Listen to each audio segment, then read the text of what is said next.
आप देख रहे हैं विशाल 11। तो चलिए बढ़ते हैं इस कहानी की ओर। अभिषेक सामने की गली में बाइक लेकर गया जहां आरती ने बताया था कि मेरा घर है। अभिषेक गली के अंदर आगे तक चला गया पर उसे वहाँ कोई घर नहीं दिखा। पर उसने सोचा आगे जो बस्ती है शायद आरती वहीं रहती हो। अभिषेक उस बस्ती को बहुत अच्छी तरह से जानता था क्योंकि पहले वह यहाँ हमेशा आया करता था।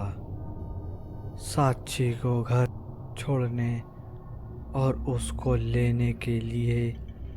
साक्षी अभिषेक की गर्लफ्रेंड थी जिसकी अचानक मौत हो गई थी लगभग 3 साल पहले। बस तभी से अभिषेक ने इधर आना बंद कर दिया क्योंकि अभिषेक को साक्षी की मौत का बहुत गहरा सदमा लगा था।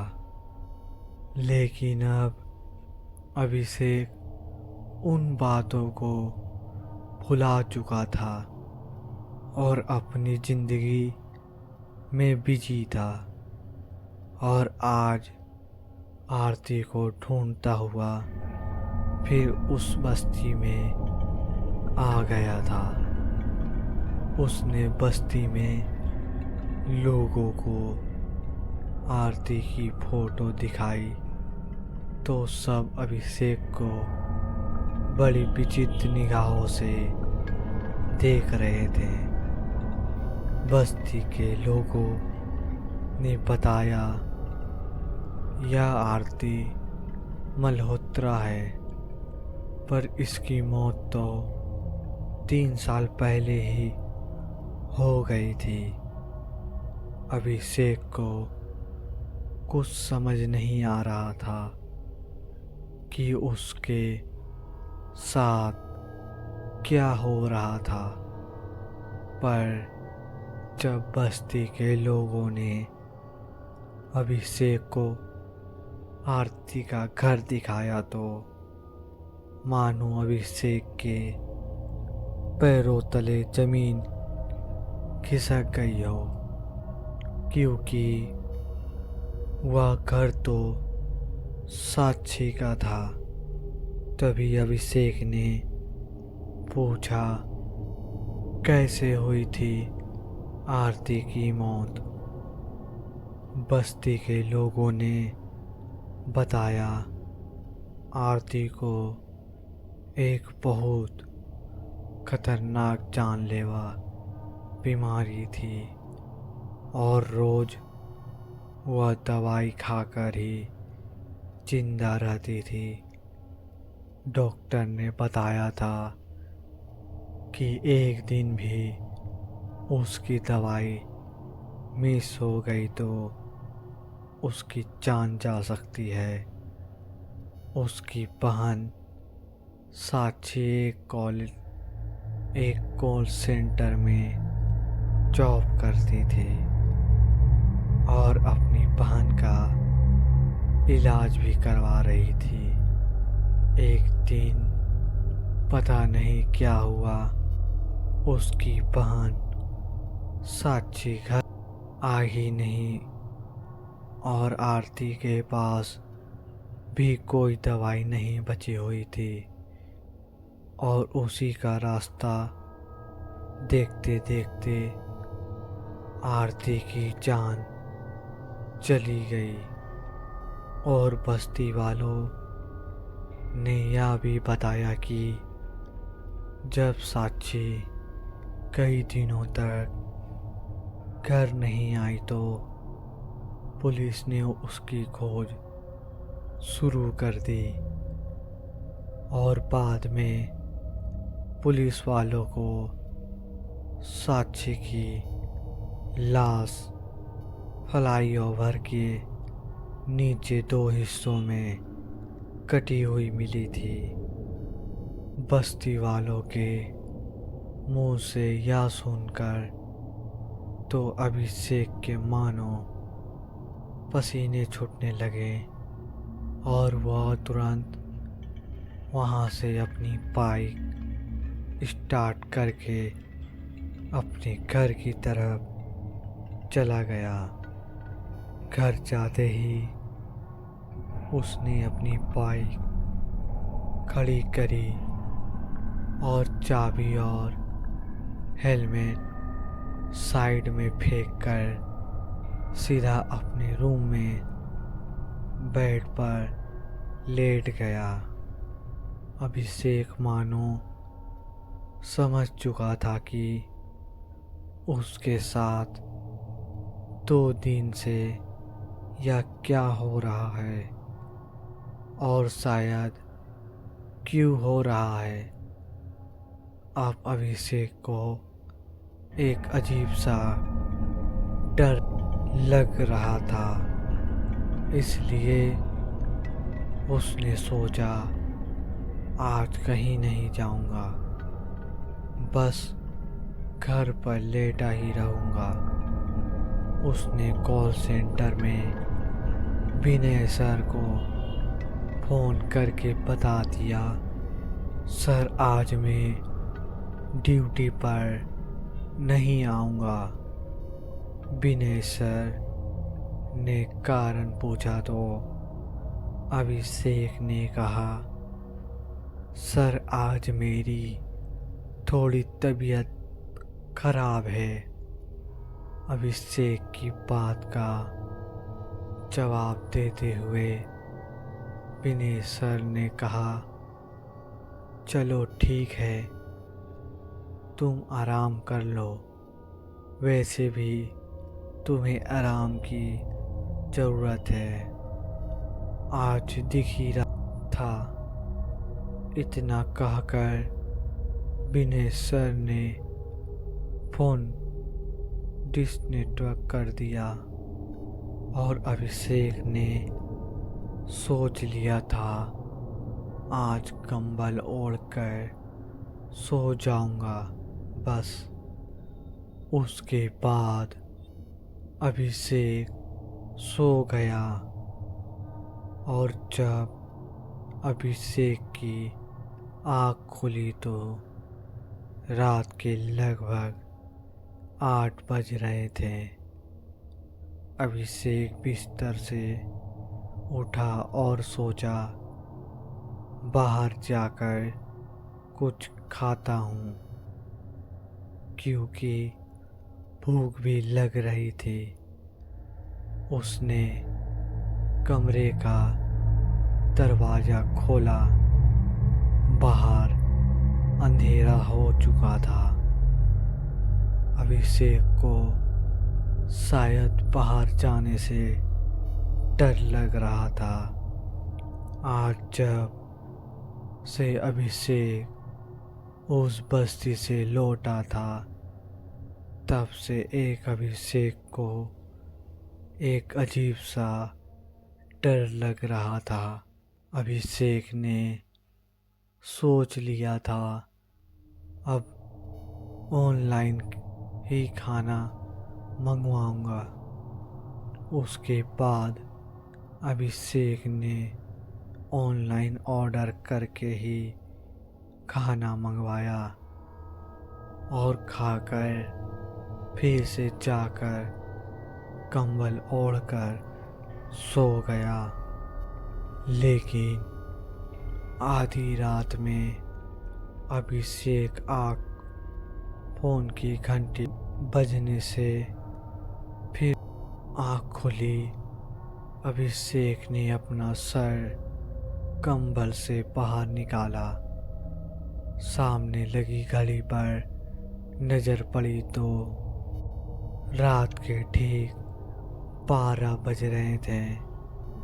अभिषेक के टेबल पर रखा हुआ फोन उठाया तो उसकी धड़कनें तो मान रुके ही गए थे और उसे ऐसा लग रहा था उसके बदन पर हजारों चींटियां एक साथ काट रही हो, क्योंकि फोन की स्क्रीन पर साफ साफ लिखा आ रहा था आरती मल्होत्रा। पर अभिषेक ने फोन रिसीव नहीं करा और फोन लगातार बज रहा था। अभिषेक की हालत अब बिल्ली से डरे डूब के एक खरगोश की तरह हो चुकी थी। थोड़ी देर में उसी फोन में एक बार एक लगातार मैसेज आने लगे। अभिषेक ने फोन को टेबल से उठाया भी नहीं, वापस ऊपर मैसेज नोटिफिकेशन में ही देख रहा था।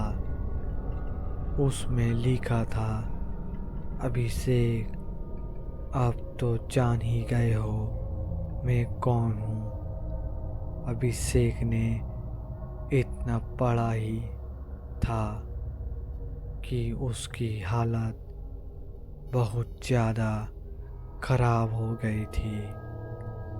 उसने फोन तुरंत उठाया और स्विच ऑफ करके टेबल के पास फेंक दिया और खुद एक छोटे बच्चे की तरह बेड के नीचे जाकर दुबक गया। लेकिन थोड़ी देर में ही वह फोन जो उसने स्विच ऑफ करके फेंक दिया था वह फिर से बजने लगा।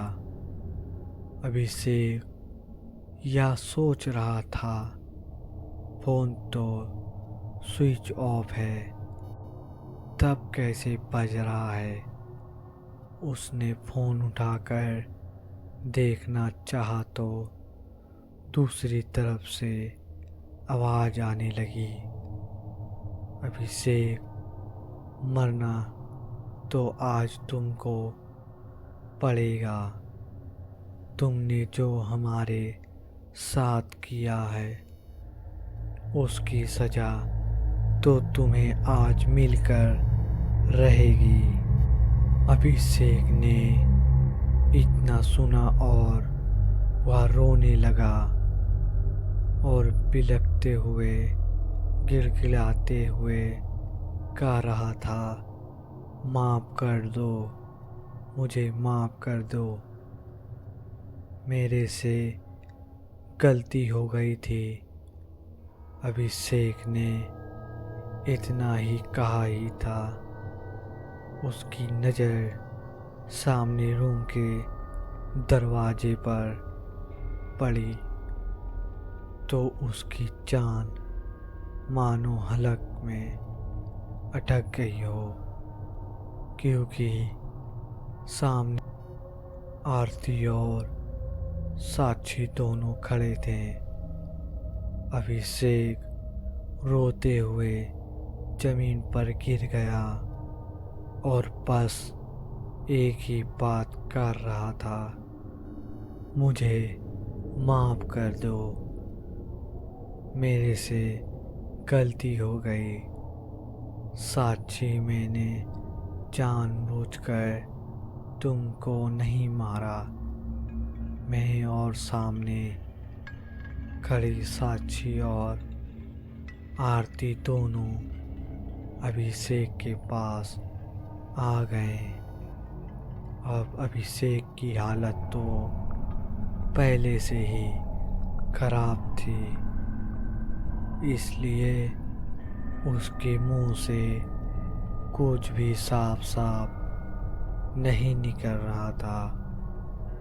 साक्षी ने अपनी बड़ी डरावनी और खतरनाक आवाज में कहा, मुझे माफ कर दो, तुम पर मैंने इतना भरोसा किया, तुझसे प्यार किया और जिंदगी भर तेरे साथ रहने का सपना देखा, लेकिन तूने मेरे साथ क्या करा। तूने उस दिन मेरी नहीं, मेरे साथ साथ मेरी बहन की भी जान ले ली। तू दो जिंदगी खत्म करने के बाद अब माफ़ी मांग रहा है। तूने उस दिन मुझे माफ़ किया था जब मैं तुझसे रो रो कर अपनी जान की भीख मांग रही थी, तड़प तड़प कर मर रही थी मैं उस फ्लाईओवर के नीचे। लेकिन तूने पहले मुझे प्यार के बहाने वहाँ लेकर गया और फिर तूने मेरे साथ क्या किया भूल गया तू। और अब तू किस मुंह से माफ़ी मांग रहा है और बाद में मेरे 2 हिस्सों में कटी हुई लाश फ्लाईओवर के नीचे फेंक दी थी। आज तुझे सारा हिसाब देना होगा। इतना ही कहा था साक्षी ने और तुरंत उसको हाईवे में ही पंखे पर और तुरंत उसको हवा में ही पंखे पर टांग दिया और पंखा फुल स्पीड में चला दिया। अभिषेक के चीखने चिल्लाने की आवाज़ पूरे कमरे में गूंज रही थी और थोड़ी देर बाद अभिषेक के शरीर के कई टुकड़े होकर पूरे रूम में बिखर गए थे। 3 साल पहले अभिषेक ने आरती की बहन साक्षी के साथ जो किया, वह मरने के बाद साक्षी और आरती ने अभिषेक के साथ करके अपना बदला पूरा कर लिया। हेलो दोस्तों, अगर आप भी इसी तरह की कहानी देखना चाहते हैं तो हमारे चैनल को सब्सक्राइब ज़रूर करें। तो चलिए मिलते हैं नेक्स्ट वीडियो में।